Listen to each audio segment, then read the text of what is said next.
अस्सलाम वालेकुम। पिछली 3 दहाइयों में जब से इस जर्नलिज़्म में ये सफ़र चलता रहा तो एक मसला पाकिस्तान के साथ साथ चलता रहा। मैंने डॉक्टर महबूबुल हक के इंटरव्यूज़ और वी ए जाफ़री साहब थे, सरताज अजीज़ साहब थे, इनके इंटरव्यूज़ कर कर के अपने जर्नलिज़्म का आगाज़ किया था। तो उस वक्त ज़माने में सबसे बड़ा मसला ये लगता था कि पाकिस्तान में टैक्स रेवेन्यूज़ इतने आ जाए।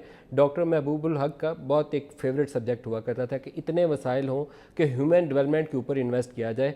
कोई भी ऐसी जीडीपी ग्रोथ जो है, कोई भी ऐसी इक्तसादी तरक्की जो है जिससे इंसान की फलाह ना हो, जो अवाम तरक्की ना अगर कर सकें तो वो बेमायनी हो जाती है। आपके अवाम की जो मयार ज़िंदगी है वो बेहतर होना चाहिए।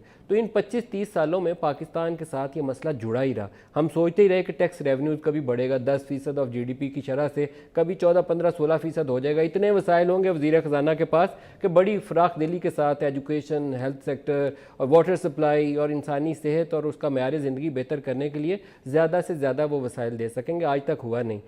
असद उमर, जिनको वजारत ख़जाना का कलमदान दिया गया, प्राइवेट सेक्टर में एक अच्छे कामयाब बिज़नेस एग्जीक्यूटिव के तौर पर जाने जाते हैं और ये हुकूमत के बहुत बड़े नाकद भी रहे इस तमाम अरसा में। जब हमने ये इंटरव्यूज़ के लिए या बजट स्पीचेस के बाद इनसे रिएक्शन लिया करते थे तो हमेशा ये वीकनेसेस आइडेंटिफाई करते थे कि यहाँ पैसा ज़ाया कर दिया, यहाँ से बचा के ये किया जा सकता था। और इनकी फिंगर टिप्स के ऊपर नंबर होते थे कि कितने बच्चे आउट ऑफ स्कूल हैं, कितने बच्चे जो मेल नरिश्ड हैं, और ये जो पाकिस्तान में स्टंटेड ग्रोथ का मसला है इसको हम कैसे ओवरकम कर सकते हैं।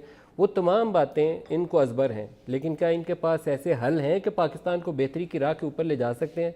जो सूरत हाल इन्होंने अपनी बजट स्पीच के अंदर गिनवाई, जो फाइनेंस बिल अमेंडेड इन्होंने असम्बली के अंदर पेश किया, उसको अगर सामने रखें तो पिछले 10 साल के अंदर पाकिस्तान के जो मजमूई कर्जे हैं 28,000 अरब रुपए से तजावुज़ कर चुके हैं और इसमें से 22,000 अरब 10 सालों में लिए गए। पहले 6,000 अरब थे, 22,000 अरब। 2 अदवार जो हमारे गुजरे उसमें इतने ज़्यादा कर्जे लिए गए।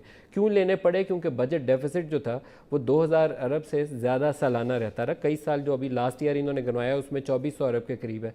तो इतनी बड़ी रकम को फाइनेंस करने के लिए फाइनेंस मिनिस्टर कर्जे लेता है और कर्जे जो है वो फिर हमारे गले का तौक बन जाते हैं, सांस लेना मुश्किल हो जाता है।